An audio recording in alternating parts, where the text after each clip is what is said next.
ਮੈਂ ਨਾਦੀਆ ਰਾਜਪੂਤ ਦੇਸੀ ਉਰਦੂ ਟੀਵੀ ਤੋਂ ਜਿੱਥੇ ਸਾਡੇ ਪੰਜਾਬੀ ਭੈਣ ਭਰਾ ਵਸਦੇ ਨੇ, ਖਾਸ ਤੌਰ ਤੇ ਭਾਰਤ, ਪਾਕਿਸਤਾਨ ਤੇ ਕੈਨੇਡਾ, ਸਾਰਿਆਂ ਨੂੰ ਮੇਰੀ ਜਾਨਿਬ ਤੋਂ ਸਤਿ ਸ੍ਰੀ ਅਕਾਲ, ਖੁਸ਼ ਆਮਦੀਦ ਤੇ ਜੀ ਆਇਆਂ ਨੂੰ। ਸਭ ਤੋਂ ਪਹਿਲਾਂ ਇੱਕ ਨਜ਼ਰ ਹੈਡਲਾਈਨਸ ਤੇ।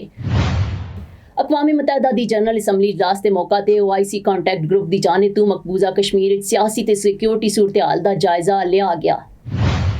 अमरीकी सदर डोनाल्ड ट्रंप तो न्यूयॉर्क इस्लामी मुल्कों के सरबराहान ने मुलाकात की। अमरीकी सदर डोनाल्ड ट्रंप की अरब इस्लामी सरबराही इजलास के अख्तिताम पे वज़ीर आज़म शहबाज शरीफ तो मुलाकात हुई है। हुण वधदे हां खबरां दी तफसील दी जानिब। अकवाम मुतहदा की जनरल असैम्बली इजलास के मौका ते OIC कॉन्टैक्ट ग्रुप की जानिब तो मकबूजा कश्मीर सियासी ते सिक्योरिटी सूरत हाल का जायजा लिया गया।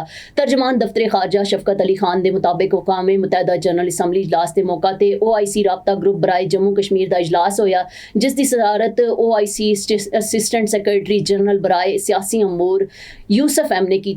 इजलास राबता ग्रुप की रुकन ममालिक पाकिस्तान, सऊदी अरब, तुर्किया ते अजरबैजान शरीक होए। दफ्तर खारजा के तर्जमान का दसना सी कि कश्मीरी अवाम के हकीकी नुमाइंदियां ना एक वफ्त भी इजलास शामिल सी। इजलास मकबूजा इलाके बिगड़ती इंसानी हकूक की सूरत हाल ते गौर भी किया गया। तर्जमान दफ्तर खारजा के मुताबिक इजलास वज़ीर आज़म के मुआवन खसूसी खारजा अमूर तारिक फातमी ने भारत की गैर कानूनी कब्जा मजबूत करन ते जालिमाना कवानीन, जबर ते आबादियाती तब्दीलियां की कोशिशों की मजम्मत की है।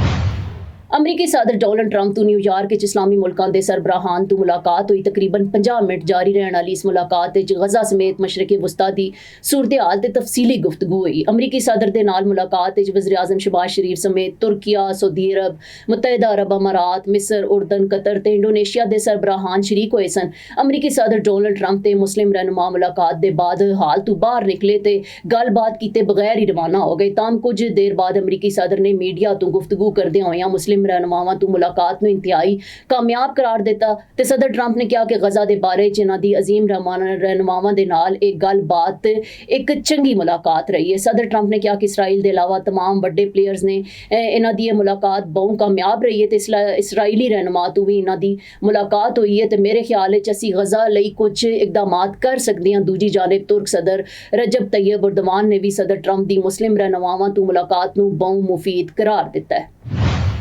अमरीकी सदर डोनाल्ड ट्रंप की अरब इस्लामी सरबराही कॉन्फ्रेंस के अख्तिताम ते वज़ीर आज़म शहबाज शरीफ तो मुलाकात हुई। अमरीकी सदर ते वज़ीर आज़म शहबाज शरीफ के माबैन खुशगवार माहौल गैर रस्मी गुफ्तगू हुई।